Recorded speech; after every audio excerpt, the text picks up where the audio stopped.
Hello medicos. तो आज हम पढ़ेंगे रेड ब्लड सेल्स के बारे में।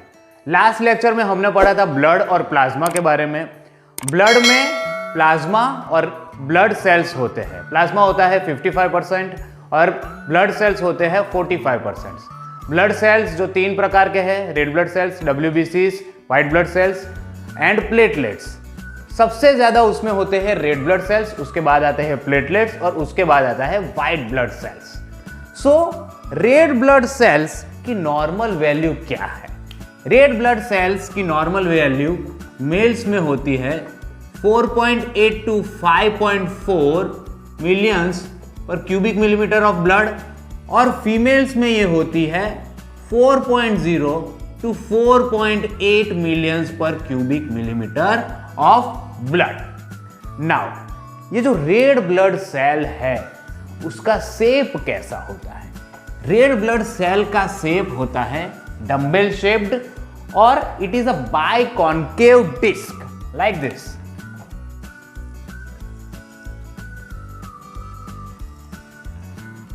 यस, इसका डायामीटर होता है 7.8 माइक्रॉन्स। अभी आप देख सकते हैं कि पेरिफेरी में, बाहर के पार्ट में ये थिक होता है। जो मैक्सिमम थिकनेस है वो होती है 2.5 माइक्रॉन्स और बीच में यानी कि सेंटर में ये पतला होता है, थिन होता है। यहां उसकी थिकनेस होती है 1 माइक्रॉन। ये जो रेड ब्लड सेल्स है उसका सरफेस एरिया है 120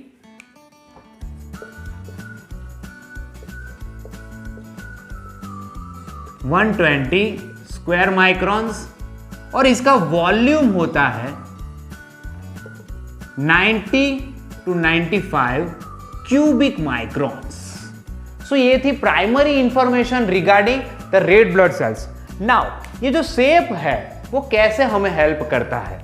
तो बाइकॉन्केव शेप के कारण red blood cells easily squeeze हो सकते हैं और स्मॉल होके कैपिलरीज में से पास हो सकते हैं। ये बाइकॉन्केव शेप है, उसमें सेल मेम्ब्रेन का सरफेस एरिया ज्यादा होता है, तो उसकी वजह से ये रप्चर भी नहीं होते और ज्यादा स्ट्रेच भी नहीं होते। ये ज्यादा सरफेस एरिया होने के कारण ऑक्सीजन का डिफ्यूजन इसमें इजीली होता है, ज्यादा मात्रा में ऑक्सीजन इसमें कॉन्सेंट्रेट हो सकता है और ज्यादा मात्रा में दूसरे सब्सटेंसेस का भी डिफ्यूजन इसमें हो सकता है। तो अब हम देखेंगे आरबीसीज का function. Now, the main function of RBCs is transport of oxygen and transport of carbon dioxide. Now, the third function is the hemoglobin, which is there in the RBCs. It is a best buffer. And the fourth function is it helps to understand the blood group of the patient. Now, haemoglobin जो है वो oxygen के साथ मिलकर oxy haemoglobin बनाता है और ये ऑक्सी हीमोग्लोबिन लंग से टिश्यू तक जाते हैं। नाउ कार्बन डाइऑक्साइड जो है वो कार्ब हीमोग्लोबिन बनाता है और टिश्यू से लंग तक जाते हैं और लंग से ये बाहर एटमॉस्फेयर में कार्बन डाइऑक्साइड को बाहर निकाला जाता है। नाउ यहां एक और इंपॉर्टेंट चीज है, जो रेड ब्लड सेल्स है उसमें एक एंजाइम होता है कार्बोनिक एनहाइड्रेस। ये जो कार्बोनिक एनहाइड्रेस है वो पानी का मॉलिक्यूल और कार्बन डाइऑक्साइड का मॉलिक्यूल को मिला के कार्बोनिक एसिड बनाता है। ये जो कार्बोनिक एसिड है वो हाइड्रोजन आयन और बाइकार्बोनेट आयन में डिवाइड हो जाता है और ब्लड से लंग्स तक इस बाइकार्बोनेट फॉर्म में वो ट्रांसपोर्ट किया जाता है।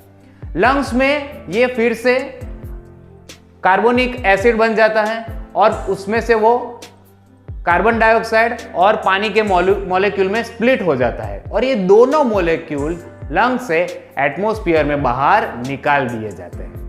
अब आरबीसीज जो है उसमें हीमोग्लोबिन होता है जो एक अच्छा बफर है, वो H+ आयन हाइड्रोजन आयन से अटैच हो जाता है, HHB बनाता है और उसका जो कॉन्सेंट्रेशन है उसको मेंटेन करता है, पीएच मेंटेन करता है, यानी कि एसिड बेस बैलेंस को वो मेंटेन करता है। और लास्टली ये जो आरबीसीज है, ये आरबीसीज के ऊपर बहुत सारे एंटीजन होते हैं, जैसे कि antigen A, antigen B and Rh factor, so that we can know the blood group of the patient. Blood transfusion करने के लिए ब्लड ग्रुप जानना बहुत ही जरूरी है। तो अब हम जानेंगे कि हीमोग्लोबिन कॉन्सेंट्रेशन कितना होता है आरबीसीज में। तो आरबीसीज में अप टू 34 ग्राम्स पर 100 ml ऑफ आरबीसीज जितना हीमोग्लोबिन हो सकता है। ये जो लिमिट है वो है मेटाबॉलिक लिमिट। नाउ जब भी हीमोग्लोबिन फॉर्मेशन डेफिशिएंट होगा तो आरबीसीज का वॉल्यूम कम होगा। नाउ ये जो हीमोग्लोबिन है, 1 ग्राम हीमोग्लोबिन 1.34 मिलीलीटर ऑफ ऑक्सीजन से अटैच हो सकता है।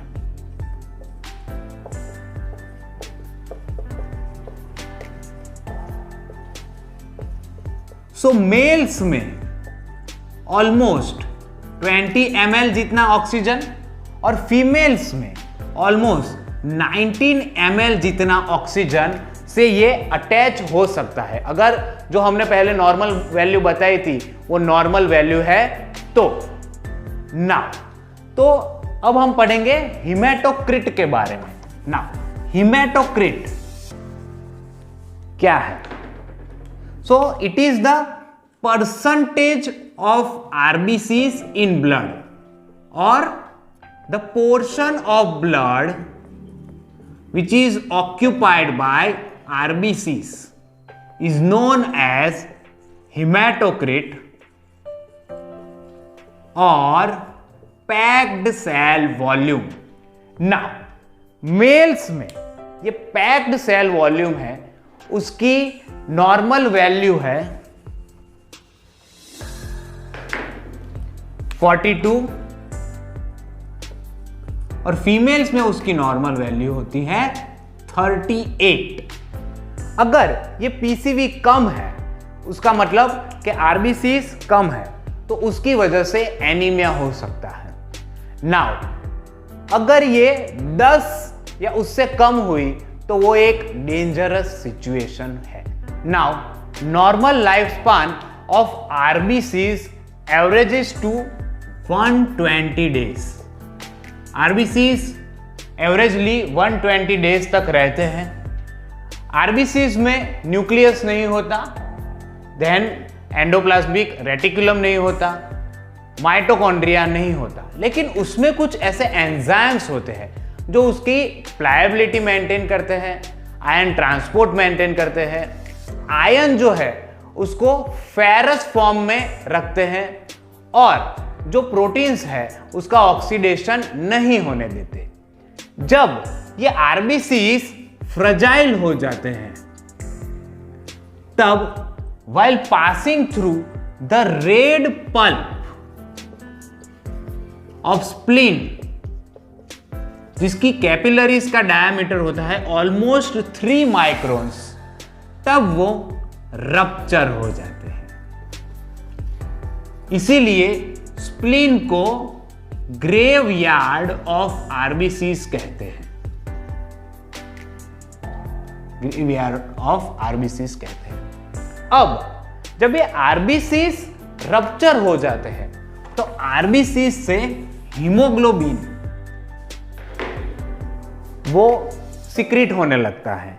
ये जो हीमोग्लोबिन है इट इज फेगोसाइटोज्ड बाय मैक्रोफेजेस।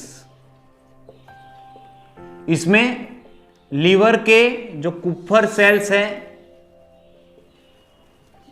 वो हीमोग्लोबिन को फेगोसाइटस कर देते हैं। स्प्लीन के मैक्रोफेजेस और बोन मैरो के मैक्रोफेजेस भी हीमोग्लोबिन को फेगोसाइटोस करते हैं। अब ये जो मैक्रोफेजेस है वो थोड़े दिनों के बाद ब्लड में आयन रिलीज करना शुरू करते हैं।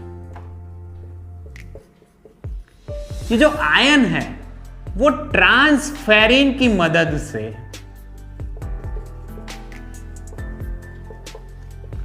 आइदर बोन मैरो में जाता है कि जहां पे नए रेड ब्लड सेल्स बनते हैं, और वो जाते हैं लीवर में कि जहां पे वो फेरिटिन के फॉर्म में ये आयन स्टोर होता है। नाउ जो पोर्फिरिन का पार्ट है हीमोग्लोबिन का, वो मैक्रोफेजेस की मदद से बाइल्ड सॉल्ट्स में कन्वर्ट होता है, स्पेशली बिलीरुबिन में। ये जो बिलीरुबिन है वो बाद में बाइल डक्ट में सिक्रीट हो जाता है। तो अब हम पढ़ेंगे variation in the number of RBCs.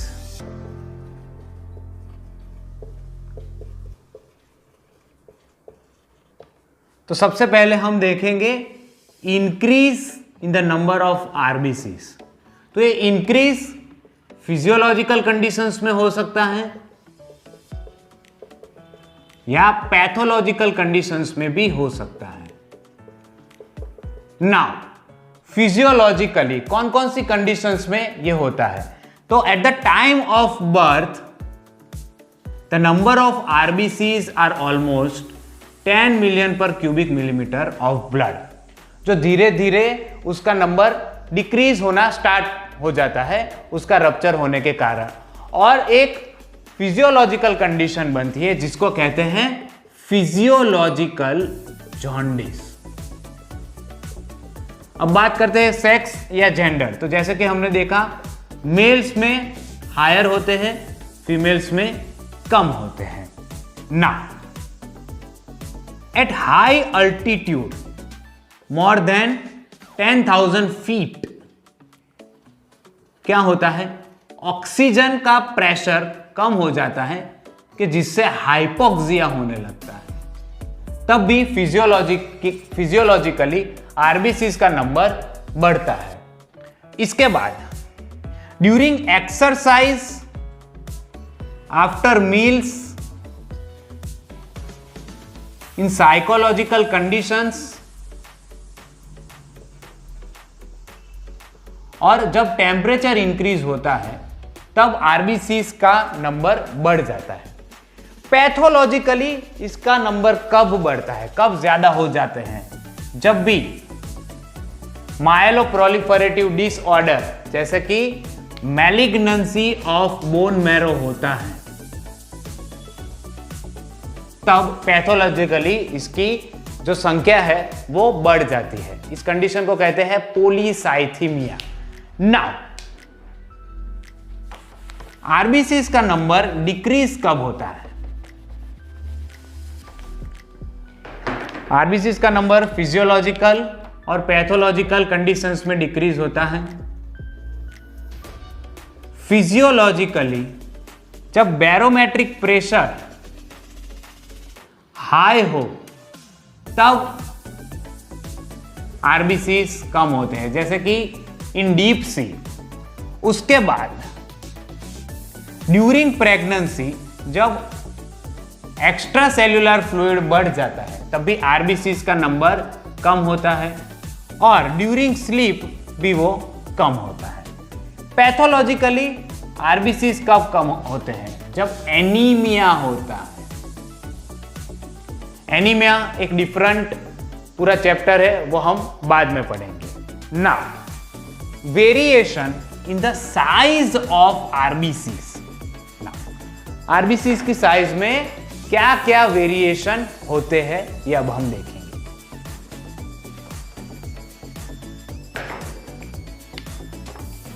ना अगर आरबीसीज स्मॉल हो जाते हैं तो उसको कहते हैं माइक्रोसाइट, जो जनरली आयरन डेफिशिएंसी एनीमिया में देखने को मिलता है। नाउ अगर वो लार्ज हो जाते हैं तो उसको कहते हैं मैक्रोसाइट, जो जनरली मेगालोब्लास्टिक एनीमिया में देखने को मिलता है।